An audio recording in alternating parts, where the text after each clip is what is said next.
आपका इस वीडियो में स्वागत है। आओ सुनो प्रेमचंद द्वारा लिखी कहानी माता का हृदय। माधवी की आंखों में सारा संसार अंधेरा हो रहा था। कोई अपना मददगार न दिखाई देता था, कहीं आशा की झलक न थी। उस निर्धन घर में वह अकेली रोती थी और कोई आंसू पोंछने वाला न था। उसके पति को मरे हुए 22 वर्ष हो गए थे। घर में कोई संपत्ति न थी। उसने न जाने किन तकलीफों से अपने बच्चे को पाल पोस कर बड़ा किया था। वही जवान बेटा आज उसकी गोद से छीन लिया गया था। और छीनने वाले कौन थे? अगर मृत्यु ने छीना होता तो वह सब्र कर लेती। मौत से किसी को द्वेष नहीं होता, मगर स्वार्थियों के हाथों यह अत्याचार असह्य हो रहा था। इस घोर संताप की दशा में उसका जी रह रहकर इतना विकल हो जाता कि इसी समय चलूं और उस अत्याचारी से इसका बदला लूं जिसने उस पर यह निष्ठुर आघात किया है। मारूं या मर जाऊं, दोनों ही में संतोष हो जाएगा। कितना सुंदर, कितना होनहार बालक था। यही उसके पति की निशानी, उसके जीवन का आधार, उसकी उम्र भर की कमाई थी। वही लड़का इस वक्त जेल में पड्ढा न जाने क्या क्या तकलीफें झेल रहा होगा। और उसका अपराध क्या था? कुछ नहीं। सारा मोहल्ला उस पर जान देता था। विद्यालय के अध्यापक उस पर जान देते थे। अपने बेगाने सभी तो उसे प्यार करते थे। कभी उसकी कोई शिकायत सुनने ही में नहीं आई। ऐसे बालक की माता होने पर अन्य माताएं उसे बधाई देती थीं। कैसा सज्जन, कैसा उदार, कैसा परमार्थी। खुद भूखों सो रहे, मगर क्या मजाल कि द्वार पर आने वाले अतिथि को रूखा जवाब दे। ऐसा बालक क्या इस योग्य था कि जेल में जाता? उसका अपराध यही था। वह कभी कभी सुनने वालों को अपने दुखी भाइयों का दुख दास सुनाया करता था। अत्याचार से पीड़ित प्राणियों के लिए हमेशा तैयार रहता था। क्या यही उसका अपराध था? दूसरों की सेवा करना भी अपराध है। किसी अतिथि को आश्रय देना भी अपराध है। इस युवक का नाम आत्मानंद था। दुर्भाग्यवश उसमें वे सभी सद्गुण थे जो जेल का द्वार खोल देते हैं। वह निर्भीक था, स्पष्टवादी था, साहसी था, स्वदेश प्रेमी था, निस्वार्थ था, कर्तव्यपरायण था। जेल जाने के लिए इन्हीं गुणों की जरूरत है। स्वाधीन प्राणियों के लिए वे गुण स्वर्ग का द्वार खोल देते हैं। पराधीनों के लिए नरक के।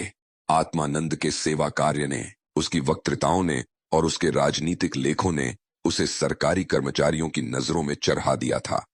सारा पुलिस विभाग नीचे से ऊपर तक उससे सतर्क रहता था। सबकी निगाहें उस पर लगी रहती थीं। आखिर जिले में एक भयंकर डाके ने उन्हें इच्छित अवसर प्रदान कर दिया। आत्मानंद के घर की तलाशी हुई। कुछ पत्र और लेख मिले जिन्हें पुलिस ने डाके का बीजक सिद्ध किया। लगभग 20 युवकों की एक टोली फांस ली गई। आत्मानंद इसका मुखिया ठहराया गया। शहादतें हुईं। इस बेकारी और गिरानी के जमाने में आत्मा से ज्यादा सस्ती और कौन वस्तु हो सकती है? बेचने को और किसी के पास रह ही क्या गया है? नाम मात्र का प्रलोभन देकर अच्छी से अच्छी शहादतें मिल सकती हैं और पुलिस के हाथ पीटा कर तो निकृष्ट से निकृष्ट गवाहियां भी देववाणी का महत्व प्राप्त कर लेती हैं। शहादतें मिल गईं। महीने भर तक मुकदमा चलाई। मुकदमा क्या चला, एक स्वांग चलता रहा और सारे अभियुक्तों को सजाएं दे दी गईं। आत्मानंद को सबसे कठोर दंड मिला, 8 वर्ष का कठिन कारावास। माधवी रोज कचहरी जाती, एक कोने में बैठी सारी कार्रवाई देखा करती। मानवीय चरित्र कितना दुर्बल, कितना निर्दय, कितना नीच है, इसका उसे तब तक अनुमान भी न हुआ था। जब आत्मानंद को सजा सुना दी गई और वह माता को प्रणाम करके सिपाहियों के साथ चला तो माधवी मूर्छित होकर जमीन पर गिर पड़ी। 2-4 दयालु सज्जनों ने उसे एक तांगे पर बैठाकर घर तक पहुंचाया। जब से वह होश में आई है उसके हृदय में शूल सा उठ रहा है। किसी तरह धैर्य नहीं होता। उस घोर आत्मवेदना की दशा में अब अपने जीवन का केवल एक लक्ष्य दिखाई देता है और वह इस अत्याचार का बदला है। अब तक पुत्र उसके जीवन का आधार था, अब शत्रुओं से बदला लेना ही उसके जीवन का आधार होगा। जीवन में अब उसके लिए कोई आशा न थी।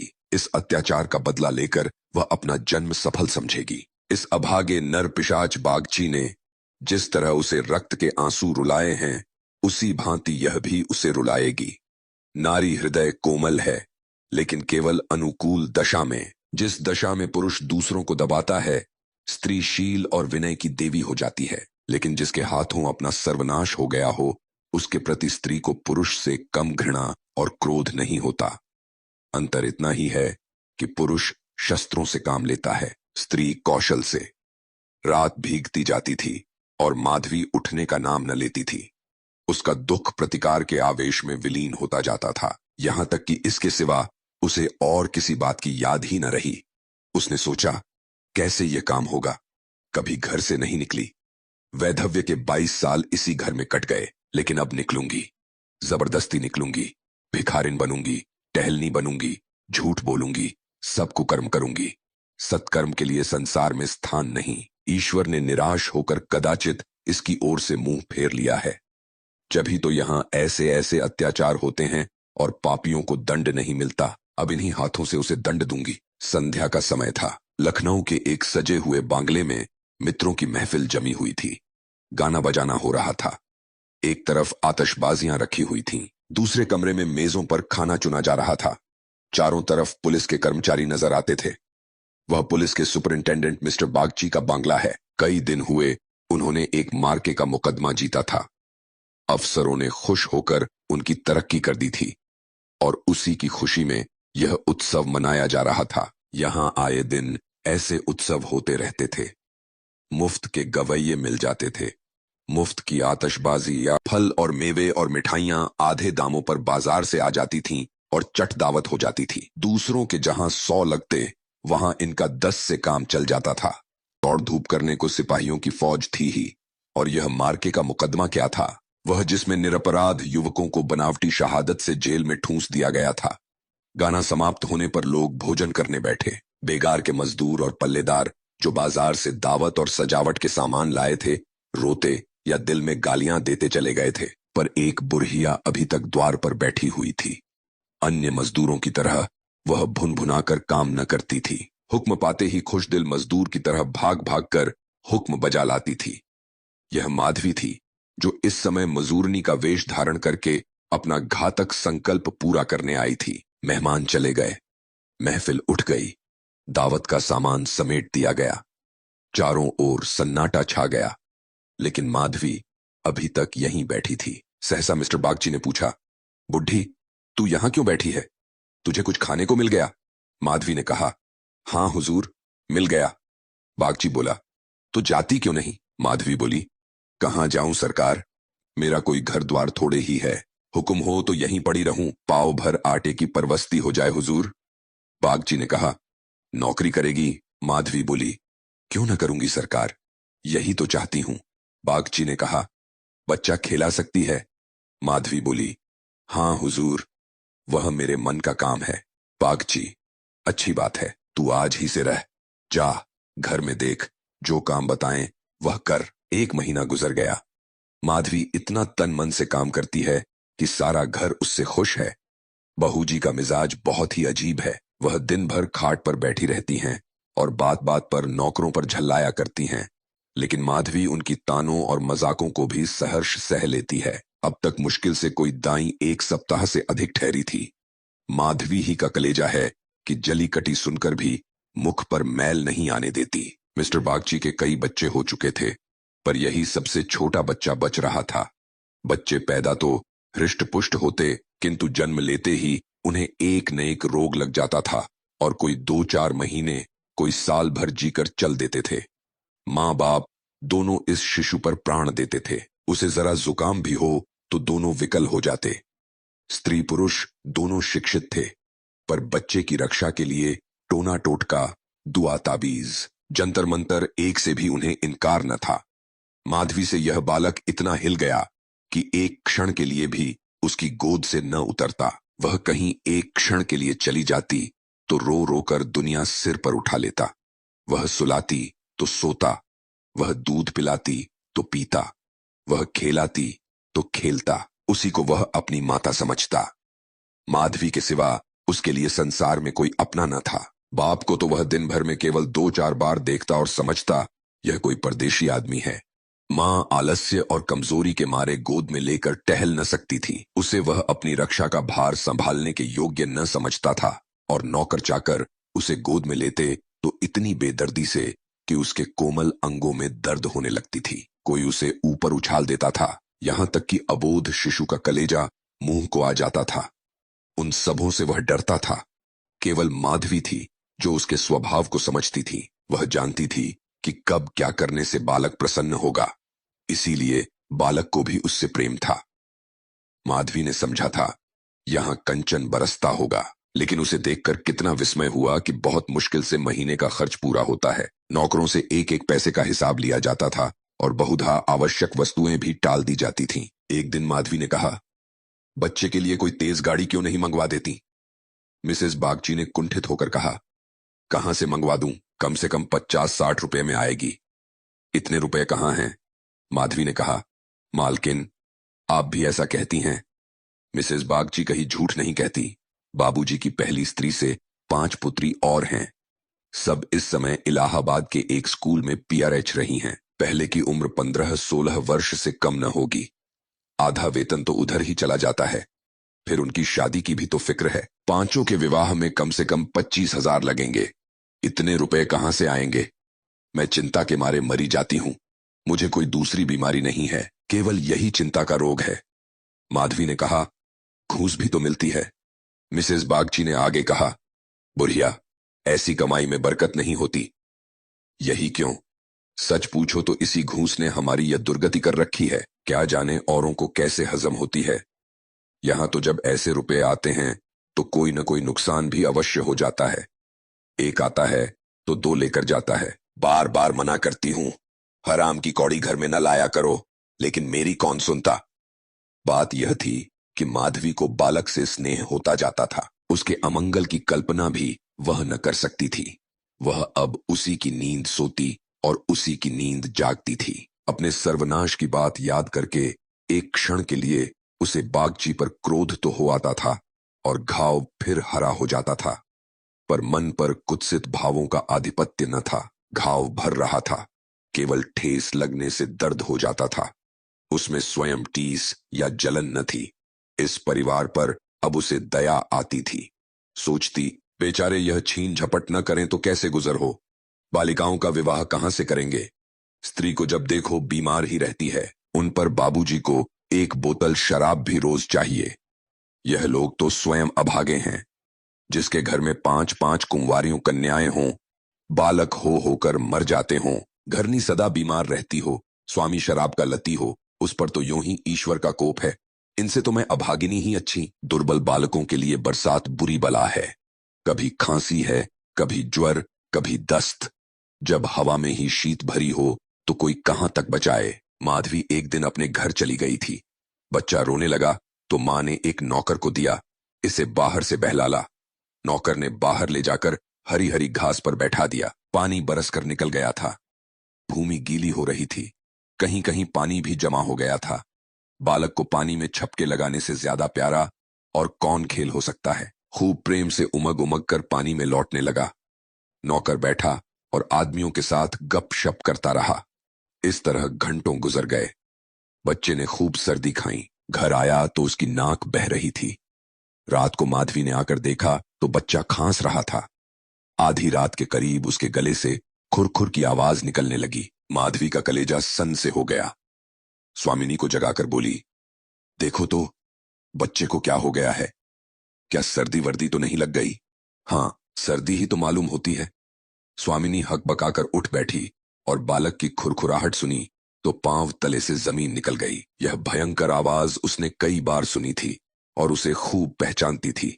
व्यग्र होकर बोली, जरा आग जलाओ, थोड़ा सा छोकर लाकर एक पोटली बनाओ, सेंकने से लाभ होता है। इन नौकरों से तंग आ गई।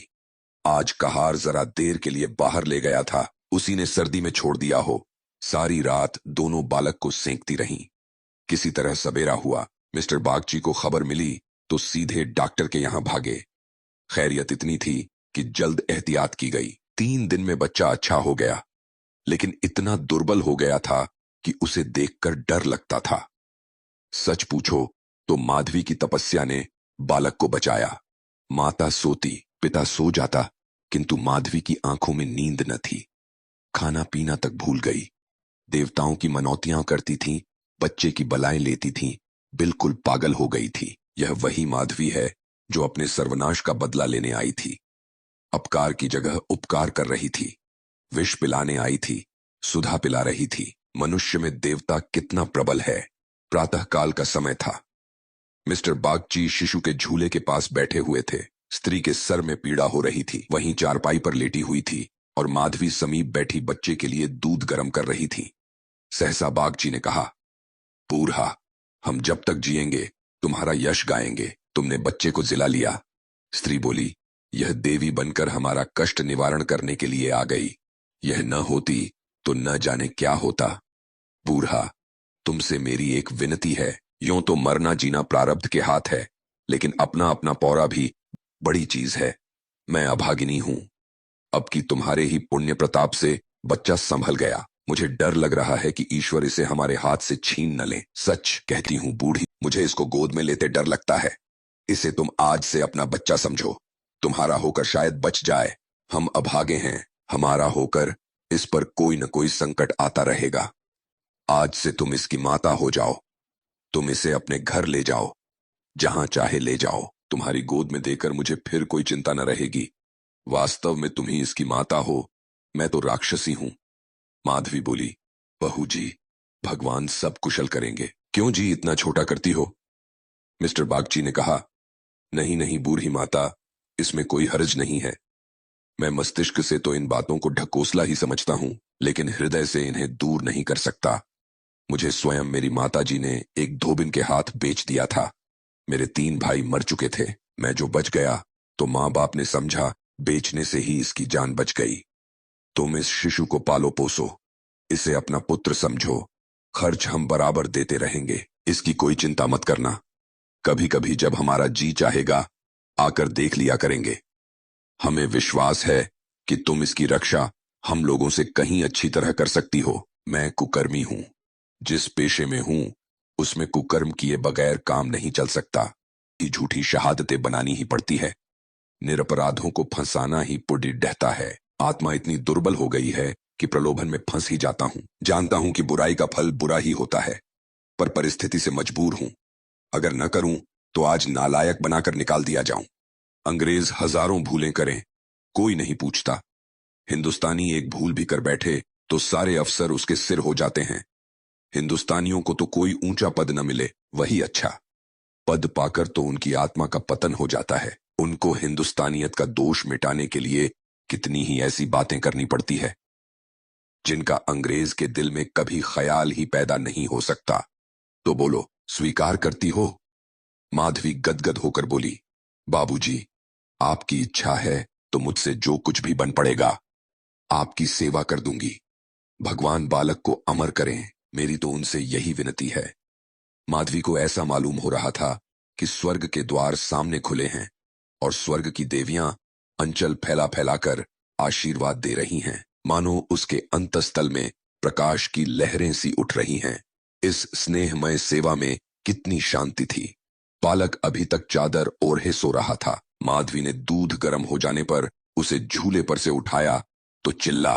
बालक की देह ठंडी हो गई थी और मुंह पर पीलापन आ गया था, जिसे देखकर कलेजा हिल जाता है, कंठ से आह निकल जाती है और आंखों से आंसू बहने लगते हैं। जिसने उसे एक बार देखा है फिर कभी नहीं भूल सकता। माधवी ने शिशु को गोद से चिपटा लिया, हालांकि नीचे उतार देना चाहिए था। कोहराम मच गया। मां बच्चे को गले से लगाए रोती थी, पर उसे जमीन पर न सुलाती थी। क्या बातें हो रही थीं और क्या हो गया। मौत को धोखा देने में आनंद आता है। वह उस वक्त कभी नहीं आती जब लोग उसकी राह देखते हैं। रोगी जब संभल जाता है, जब वह पथ्य लेने लगता है, उठने बैठने लगता है, घर भर खुशियां मनाने लगता है, सबको विश्वास हो जाता है कि संकट टल गया। उस वक्त घात में बैठी हुई मौत सिर पर आ जाती है। यही उसकी निठुर लीला है। आशाओं के बाग लगाने में हम कितने कुशल हैं। यहां हम रक्त के बीज बोकर सुधा के फल खाते हैं। अग्नि से पौधों को सींचकर शीतल छांव में बैठते हैं। हा, मंद बुद्धि, दिन भर मातम होता रहा। बाप रोता था, मां छटपटाती थी और माधवी बारी बारी से दोनों को समझाती थी। यदि अपने प्राण देकर वह बालक को जिला सकती तो इस समय अपना धन्य भाग समझती। वह अहित का संकल्प करके यहां आई थी और आज जब उसकी मनोकामना पूरी हो गई और उसे खुशी से फूला न समाना चाहिए था, उसे उससे कहीं घोर पीड़ा हो रही थी, जो अपने पुत्र की जेल यात्रा से हुई थी। रुलाने आई थी और खुद रोती जा रही थी। माता का हृदय दया का आगार है, उसे जलाओ तो उसमें दया की ही सुगंध निकलती है, पीसो तो दया का ही रस निकलता है। वह देवी है, विपत्ति की क्रूर लीलाएं भी उस स्वच्छ निर्मल स्रोत को मलिन नहीं कर सकती।